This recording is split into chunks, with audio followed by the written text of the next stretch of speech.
네, 진보당 대변인 손소리입니다. 오전 브리핑 3건 말씀드리겠습니다. 병립형 퇴행은 시대정신 배반입니다.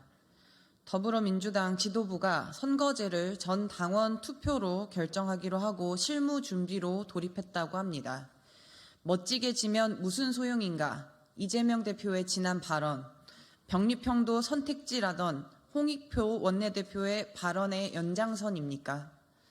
선거제 개혁, 지난 약속대로 이번 선거부터 완전 연동형을 시행하는 게 정도입니다. 그런데 이제 와서 원칙을 뒤엎고 병립형 퇴행의 선택지를 당원에게 들이밀어 역행의 책임마저 당원에게 떠넘기겠다는 것입니까?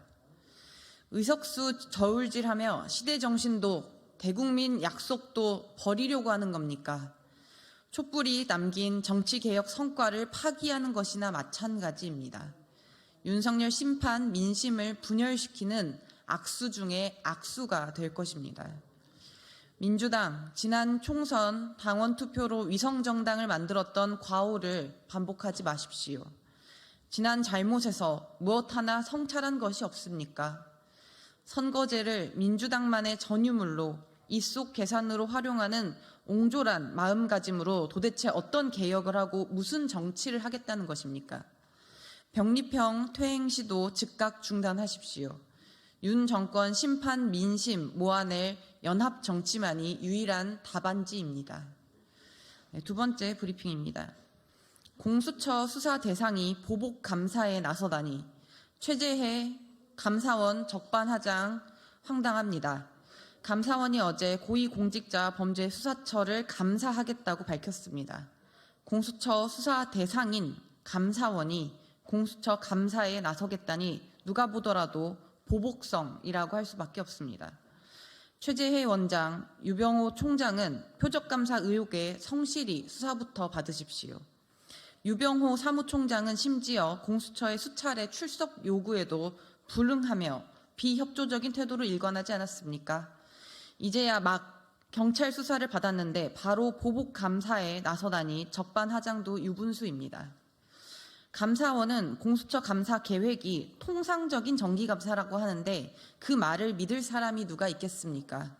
감사원 이미 작년 7월에 공수처 현장 감사했습니다.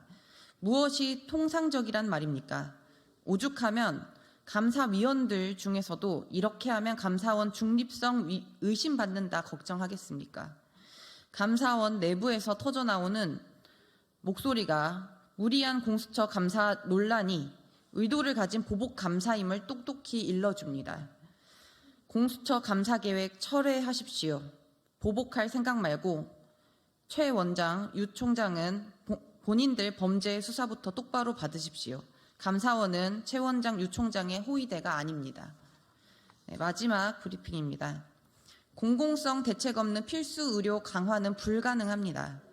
윤석열 대통령이 민생 토론회를 통해 필수 의료 강화 정책이라며 이른바 4대 개혁 패키지 정책을 내놓았습니다.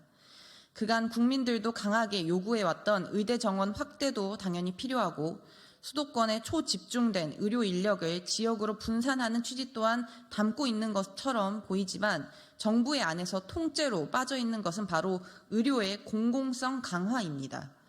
지난 코로나 시국에서도 확인되었던 것처럼 공공의료 강화야말로 모든 의료개혁의 출발점이 되어야 합니다. 공공성 강화 없는 의료개혁은 말 그대로 안고 없는 찐빵에 불과합니다. 대표적으로 공공병원 현황만 봐도 그렇습니다. 시장경제를 중시하는 나라들에서도 공공병원 비율이 30%가 넘는데 우리는 고작 6%로 OECD 국가들 중 최하위입니다. 그러나 이를 개선하기는커녕 정부 여당은 거꾸로 공공병원을 고사시키는 정책으로 일관해 왔습니다. 지난 연말만 하더라도 공공병원 회복 지원 예산과 지역 거점 병원 공공성 강화 사업 예산도 대폭 삭감하지 않았습니까? 공공의료를 약화시키면서 지역 필수 의료를 강화하겠다는 것은 그야말로 모순이고 기반입니다. 의료 인력 확충 또한 국가가 공적으로 책임지는 계획이 수반되었을 때만 실효성을 기대할 수 있습니다.